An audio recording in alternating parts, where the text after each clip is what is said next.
for Secret Sins of the Father, you acted alongside another set of Hollywood heavyweights in Beau and Lloyd Bridges. How did you first become attached to that film, and what made you interested in that role? I can't quite remember, but I remember my agent at the time. He said, "Do you want to do this role?" And I said, "Let me read it." Because people are always asking me doing this role. And I'm like, "Well, can I read it?" And I said, "Let me read it." And so he sent it to me, and I'm like, "Oh yeah, this is a great role. This is a really wonderful role." And it's very different because like 2 years before I had done Long Road Home. And so now I was looking something of more of like, a contemporary, more average woman, not a, not a migrant farm worker, not a character role. And Yeah.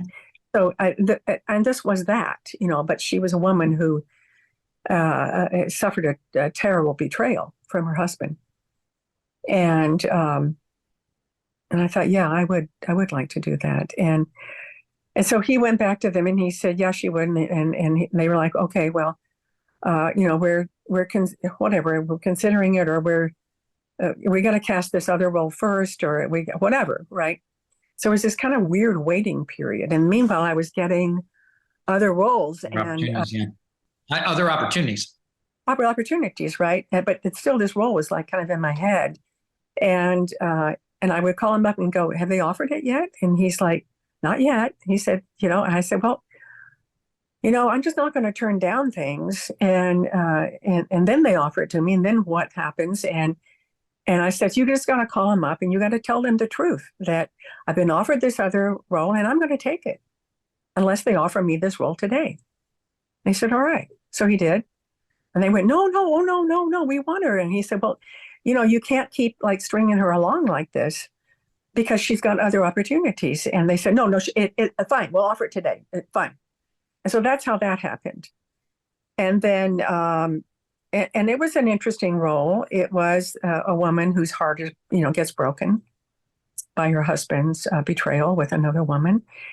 And that was a very rich role to play, very rich.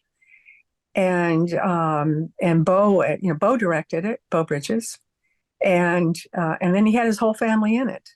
Everybody except for Jeff. But there must have been 10 or 11 Bridges in that film. His father played, his father, my father-in-law. His mother played his mother, my mother-in-law. He had cousins, and his sister was in it. And he had nieces and nephews and cousins, and it was so much fun to be surrounded by the Bridges tribe. And I said to Lloyd one day, could you just adopt me? Because I would love to be a family member. He said, well, yeah, okay. You're an unofficial Bridges. And they're just the best people on earth, just the best people on earth, all of them. And I had already known Jeff for a long time. I didn't know Beau until, we met and he played my husband who betrayed me and he directed it. And again, I'll always be grateful to Beau because, hey, I got another Emmy nomination and it was a great role. And it was a contemporary role, and it was a role that I really hadn't played that role before. I hadn't played the woman who gets betrayed. Not that I recall. I can't remember. But that was, it was great. It was a very meaty kind of role. Not a tremendous amount of dialogue, but the dialogue that there was impeccable. Do you feel like you were creating something special with your performance? Did you feel this was a role that might get you another nomination at the time, or was it just you were just doing what you do because that's what you do? Or did you because sometimes I've spoken with other people in the industry and sometimes they just kind of have a feeling that what they're doing is just really, really special. You know what I mean? I did and I didn't. Long Road Home I did because I had fought so hard and I had done it so thoroughly and researched it so much and put my heart and soul into it. And with Secret Sins of the Father, it wasn't like that, but it was like, this is a role I haven't played.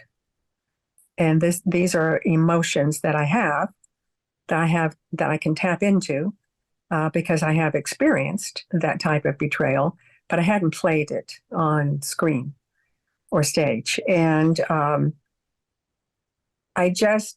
don't know, I just basically did what my friend did. I put one foot in front of the other and just did the role, day by day, and lived it, breathed it. And then when I got the second nomination, I was surprised, but it was another great gift.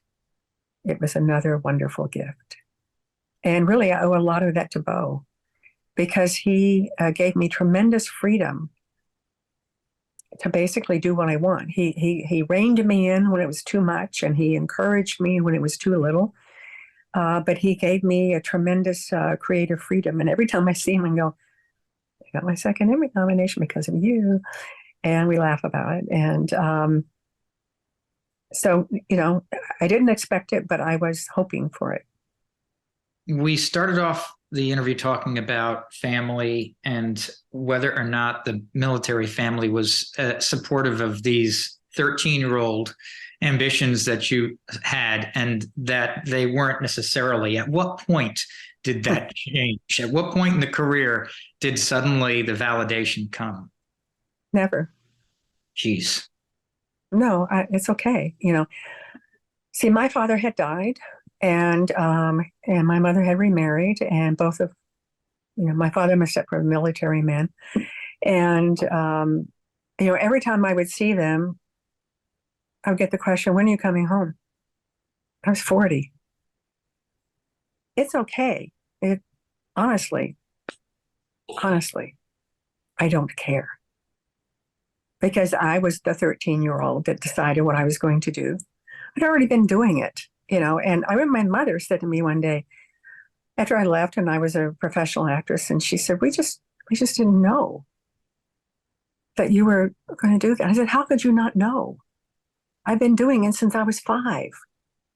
You drove me to Neiman Marcus. I was 3. I couldn't drive. You drove me to work. You drove me to the studio when I was 8, to do some performance in in this regional show. And I mean, you saw me on stage. You saw me when I was 13 and I was performing all over that part of the country. How could you not know? And she said, we just thought it was a hobby. And I thought, okay, I understand. Their dreams were different from mine, and their goals were different from mine. I don't think it's important that other people agree with you about your life. It's your life. As long as you are doing things that are positive for yourself and for, those around you, it's your life. And you need to do what you want your life to be. You need to create it as to what you want it to be. And hey, if you want to be a homemaker in a small town, and that is your dream, and you want to have a whole bunch of kids, more power to you. I think that's great, because that's your dream. I think that there are certain things, like I know, I've known since I was a child, certain things that I know that I need, I know I need the outdoors. I know I need, but strangely enough, I need to be in a city. And, I know these things, and I know that I was in the wrong place for me, not for other people. It was the right place for other people. And it would have been, I guess, nice. Maybe it wouldn't have been nice if they would have been supportive. Maybe it wouldn't have been nice if they had given me money. Maybe that wouldn't have worked at all. Life in a different way might have impacted, comfort in a different way. Sometimes you have to have a little bit of that discomfort to fuel it, right? I think you do. I think you should not get too comfortable, because if you do, that's dangerous. It's why I'm opposed to retirement for everybody. I don't believe in retirement. I don't. And I've just seen it time and time again. People retire, and then they go downhill, and then they die. And so when people say they're retiring, I'm like, are you sure? And like, I have a family member, he recently retired. And I know him very, very well. He's like my brother. And although I don't have a brother, but he's like my brother. And I said to him, "Are you sure?" And he was like, "Oh yeah, it's going to be great. I can play golf. I can do this and I can do that." That lasted less than 6 months. Mm. And he called me up and he said, "Oh, this retirement stuff sucks." I said, "I told you so." So he's gone back to work, but on his terms.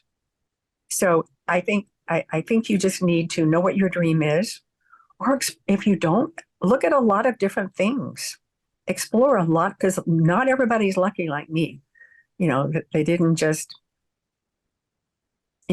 have it just occur to them. It's just like, oh, you're an actress, you're this, you're that. They didn't, and I had to work really hard for it, but they didn't have the knowledge and the out of the box thinking, because there was no way I should have done what I did. There's no way. I wasn't raised to do that. I had no entertainment industry connections. I knew no one. And I was just this little girl in the middle of nowhere. And it was just all I could think about was performing. It was just all I could think about. And there was no reason, no rhyme, no reason. Other people, they're born into it, lucky them, and they have families that, do it. And so they just kind of go into the family business. And, and that would have been nice. But I think no matter where you are, no matter what you do, no matter what kind of family you're in, whether, they're supportive or they're kind or they're not, have a dream. If you don't have a dream, explore dreams and figure out what your dream is, because you're going to find one. If you look hard enough, you're going to find a dream. And I think that's what keeps people going. And you know what? I got to go because I have a union meeting. Oh, and we're going to talk about the strike. So, well, fun. Because I was the last thing I was going to ask you about was Hollywood radio players. I'll ask you real quick then. Where can our audience go to catch the performances or follow those releases? Okay, Hollywood Radio Players, which is my current dream. Yes. And that I'm following and created with some other people. And I produce it with my partner, Michael Carnegie, my producer and partner. And I think I said earlier, we do reenactments of classic radio plays. And we have an awful lot of fun doing it. And it is radio you can see because you see us. It's unusual. It's different. We created this medium. And so you hear us and you see us. And you can go to HollywoodRadioPlayers.com. That's our website. And then there's a menu there of all of our shows. You just click on the show you want to see. That takes you to our YouTube channel, to that particular show. And we have 10 shows. On Friday, we'll have 10 because the 10th is being posted. I directed it. And it's a very funny comedy called The Bickersons. It's a short piece. Some of our pieces are very long. This one's short. Very funny story about this couple named the Bickersons. And it was very popular. It ran from 1946 all the way into the 60s. And I hope you like it. I really enjoyed directing it. And I have a little tiny part in it. And it's really a fun piece. And then we have everything. We have scary things. The Hitchhiker is very, very scary. And we have War of the Worlds, which is our big accomplishment. I directed that one, and it's up to 16,000 views now. We're quite excited about that. And we're just going to keep going. We're just going to keep doing it and expanding it and growing it. And also there's going to be other things that are going to come out of it. Can't say what right now. And so go on there. We do this to benefit the Motion Picture and Television Fund, which is our industry charity. And it got hit pretty hard in the pandemic. A lot of people needed help. And now that there's going to be 2 unions on strike, we're going to need a lot of help. The Motion Picture and Television Fund is. You can see the shows for free. But if you can donate anything, there's a link where to donate. Just click on it and it'll take you to the link. I mean, anything is useful. Don't think you've got to donate masses of money. You don't. Just anything that your heart tells you can donate, and your pocket tells you can donate. So please do go see Hollywood Radio Players. We're quite proud of it. It's very unusual. There's nothing like it, and I can guarantee that. And we are constantly learning and growing and improving. So stick with us because it's just going to get better and better. And thank you so much for having me on the show. It was great fun. Really appreciate it. And I'm now going to go to my union meeting and I'm going to hear about strike. Lee, thank you so much for joining us. It's been an absolute pleasure. Ladies and gentlemen, Lee Purcell. Thank you guys so much.